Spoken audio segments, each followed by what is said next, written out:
Araw-araw gumigising ng maaga, sabay sa traffic, pagod na sa biyahe, drama. Ulit-ulit na routine, pero bakit ganun pa rin? Sahod sakto lang, pangarap ay palaging bitin. Lunch break ay pahinga, pero isip ay lutang. Gusto mo nang bumitaw, pero kailangan ng perang panggastos buwan-buwan. Nakakulong sa mesa, habang puso mo'y sumisigaw. May paraan pa ba para umangat kahit papano? Kahit di mo pa alam kung saan ka patutungo,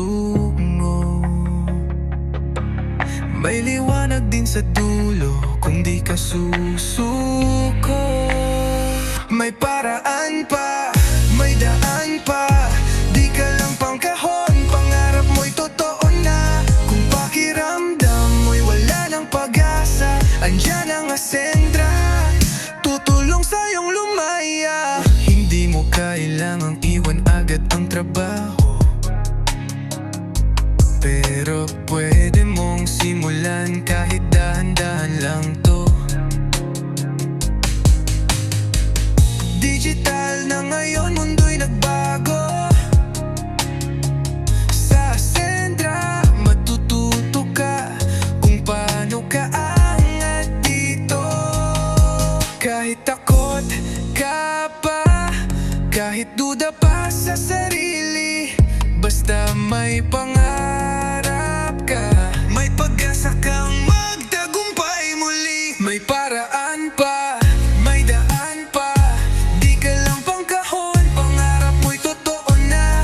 Kung pakiramdam mo'y wala ng pag-asa, andyan ang Ascendra, tutulong sa'yong lumaya.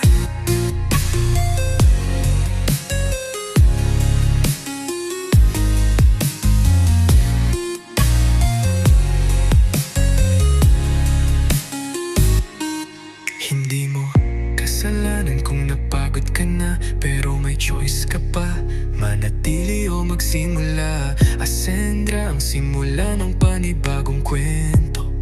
Sa digital na daan, tagumpay ay totoo. May paraan pa, may daan pa, panahon mo na, huwag kang matakot pa. Kung dati stuck ka,